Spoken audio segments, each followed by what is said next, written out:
வணக்கம் astro Arunji channel நேர்களே, நான் உங்கள் அன்பான சயின்டிபிக் வேதிக் அஸ்ட்ராலஜர் ஆஸ்ட்ரோ அருண்ஜி பேசுகிறேன்.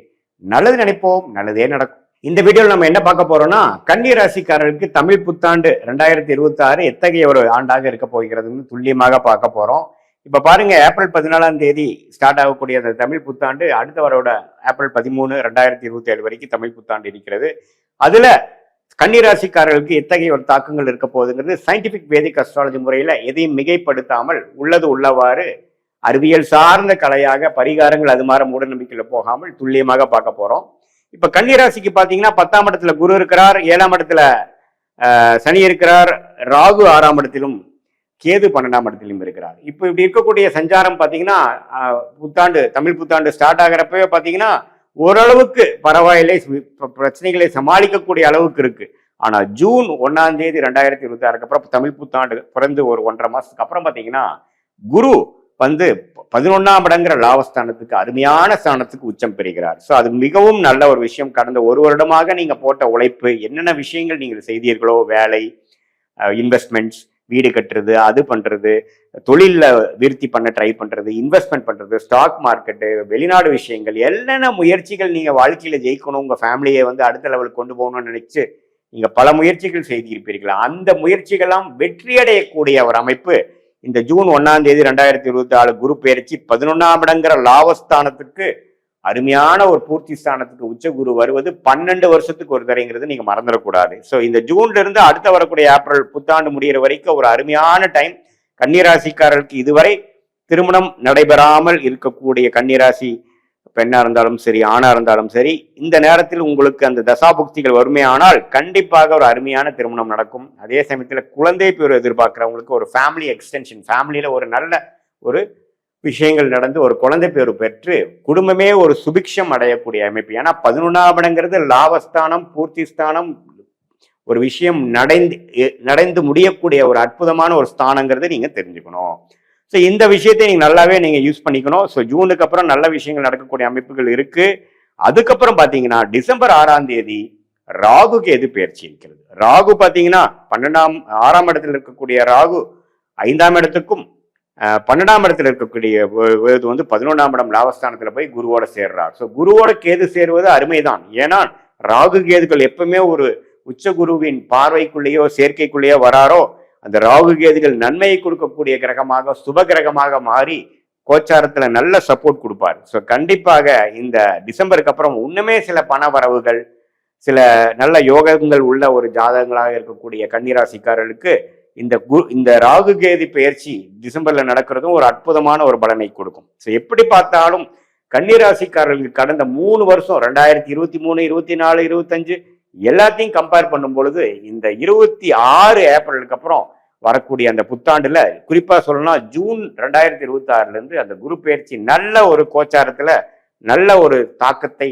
நல்ல ஒரு சப்போர்ட்டை, இதுவரை செய்த எல்லா முயற்சிகளுக்கும் அப்பாடா ஏதோ ஒரு பாசிட்டிவான ரிசல்ட் வந்தது, ஏதோ ஒரு லாபம் எடுத்தேன், இவ்வளவு போட்ட இன்வெஸ்ட்மெண்ட்டுக்கு கொஞ்சம் லாபம் வந்தது, ஃபேமிலியிலையும் ஒரு சுப விஷயங்கள் நடந்தது, மனசுல ஒரு குதூகலமா இருக்கிறது, பணம் எக்ஸஸா இருக்கு, அந்த பணத்தை வைத்து நான் வந்து கடனை அடைக்க முடியுது, கடனை அடைப்பதனால கொஞ்சம் நிம்மதி பெருமூச்சு அடைய முடியுதுங்கிற மாதிரி ஒரு நல்ல விஷயங்கள் நடக்கக்கூடிய ஒரு அமைப்பு வந்து கன்னிராசிக்காரர்கள் கட்டாயம் பார்க்க போகிறார்கள். அதே சமயத்துல சனி 7ஆம் இடத்திலிருந்து ராசியை பார்க்கிறாருங்கிறது மறந்துடக்கூடாது. அது என்னன்னா நம்மளை எப்பவுமே செக்ல வச்சிருக்கோம், நம்மளை ஓட வச்சுட்டு இருக்கோம், நம்மளை வந்து அடுத்தடுத்த காரியங்கள் வந்து தொய்வு இல்லாமல் அடுத்தடுத்து நம்ம செய்யக்கூடிய அந்த உத்வேகமும் அந்த ப்ரெஷரையும் கொடுக்கக்கூடிய ஒரு பார்வையாக சனி இருக்கிறார். ஸோ நம்மளுடைய நண்பர்களா இருக்கட்டும், பார்ட்னர்ஸா இருக்கட்டும், ஸ்பௌஸா இருக்கட்டும், கொஞ்சம் எல்லாத்தோடையும் கொஞ்சம் கேர்ஃபுல்லா இருக்கணும்.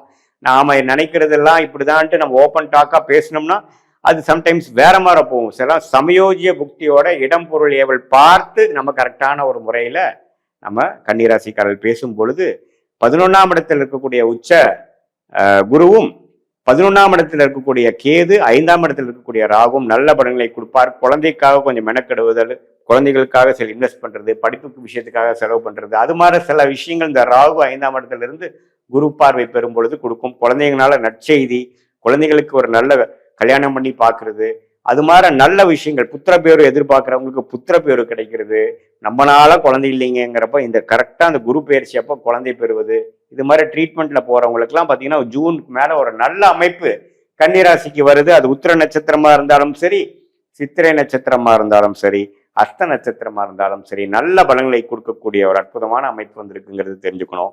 இது ஒரு பொதுவான பலனை தவிர உங்களுடைய ஜென்ம ஜாதகத்துல பிறந்த தேதி, பிறந்த நேரம், பிறந்த ஒரு வைத்து வரக்கூடிய அந்த திருக்கணித பஞ்சாங்கத்துல போடுற ஜாதகத்துல உங்களோட லக்னம் என்ன, லக்னாதிபதி எப்படி இருக்கிறார், அந்த கேத்த தசா புக்திகள் போய்கொண்டிருக்கிறதா, யோகமான தசைகள் போகும்பொழுது உன்னமே நாம் சொன்ன பலன் உன்னமே ரெட்டிப்பா நீங்க பார்க்க போறீங்கிறது அர்த்தமாக நீங்க எடுத்துக்கலாம். இதே ஒரு சுமாரான தசையா புக்திகள் போய்கொண்டிருக்கிறது என்றால் கொஞ்சம் குறைவான ஒரு பலன்கள் வருதுன்றதை நீங்க எடுத்துக்கணும்.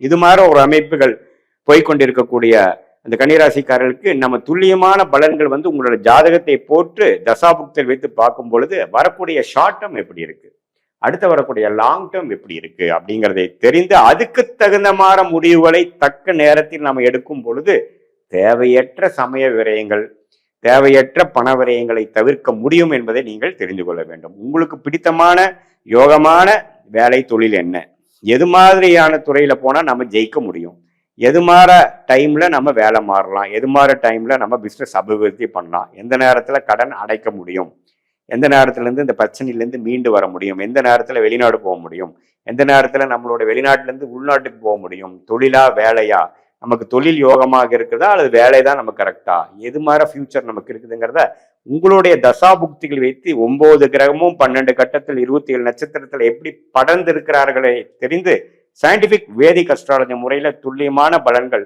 நாம எடுக்கும் பொழுது இப்ப நம்ம பார்த்த கோச்சார பலன் இருக்கு இல்லைங்களா, இது மாதிரி குரு, சனி, ராகு, கேது, இது மாதிரி ஆண்டு கிரகத்தின் தாக்கங்கள் எப்படி இருக்குங்கிறதையும் ஒருங்கிணைத்து தசநாதன் யாரு, அந்த தசநாதன் கோச்சாரத்தில் எப்படி இருக்கிறாருங்கிறதெல்லாம் சேர்த்து வைத்து சயின்டிபிக் வேதிக் அஸ்ட்ராலஜி முறையில நாம பார்க்கும் பொழுது ஒண்ணுமே ஒரு துல்லியமான பலன் எடுக்கலாம். அதனால பாத்தீங்கன்னா எந்த விஷயம் நமக்கு வர இருக்கிறதோ, எது நமக்கு பிராப்தமாக தெரிகிறதோ அந்த விஷயத்தை மட்டும் செய்து தேவையற்ற எந்த விஷயம் நமக்கு பெரிய ஒரு பலன் கொடுக்காதோ, எந்த விஷயத்துல ஃபைனலா நம்ம ரைட் ஆஃப் பண்ணணுமோ, எந்த துறையோ எந்த படிப்பு நமக்கு கை கொடுக்காதோ அந்த மாதிரி விஷயத்தை நாம ஓரளவுக்கு சைட்லைன் பண்ணி ஒரு கரெக்டான சாய்ஸை கரெக்டான டைம்ல நாம எடுக்கும் பொழுது கண்டிப்பாக பாத்தீங்கன்னா முதலே சொன்ன மாதிரி எந்த ஒரு சமய விரயமோ, ஏன்னா ஒரு டைமும் நம்ம பேட் டெசிஷன் எடுக்கிறப்ப பாத்தீங்கன்னா ஒரு மிஸ்டேக் பண்றப்பவும் நமக்கு ஒரு ப்ரைஸ் பே பண்றோம். ஏன்னா நேரமும் வீணா போகிறது, அதே சமயத்துல போட்ட காசும் பாத்தீங்கன்னா வேஸ்டா போகுது. இது எல்லாத்தையுமே நம்ம திருப்பி நம்ம மிஸ்டேக் பண்ணும் பொழுது நமக்கு இன்னுமே நம்மளுடைய ஹார்ட் ஒர்க் அதிகமாகி நம்மளுடைய வாழ்வாதாரம் நம்ம நினைக்கிற அளவுக்கு வளர முடியாம போகிறதுனால சயின்டிபிக் வேதிக் அஸ்ட்ராலஜி முறைங்கிறது அறிவியல் சார்ந்த இந்திய வேத ஜோதிட அடிப்படையில எப்படி ஒளி தத்துவம் செயல்படுகிறது, உங்களுடைய கர்மா எப்படி உங்களுக்கு எந்த நேரத்தில் கொடுக்குது, எந்த நேரத்தில் நல்ல கர்மா கரைக்கிறீங்க, எந்த நேரத்தில் தீய கர்மாவை கரைக்கிறீங்கிறதெல்லாம் தெரிந்து அதுக்கு தகுந்த மாதிரி நம்ம வாழ்க்கை முயற்சிகளும் திட்டங்களையும் தீட்டி நம்ம எளிதில் வெற்றி பெற முடியும் என்று சொல்ல விரும்புகிறேன். மீண்டும் மற்றொரு காணொளியில் சந்திப்போம். நன்றி, வணக்கம்.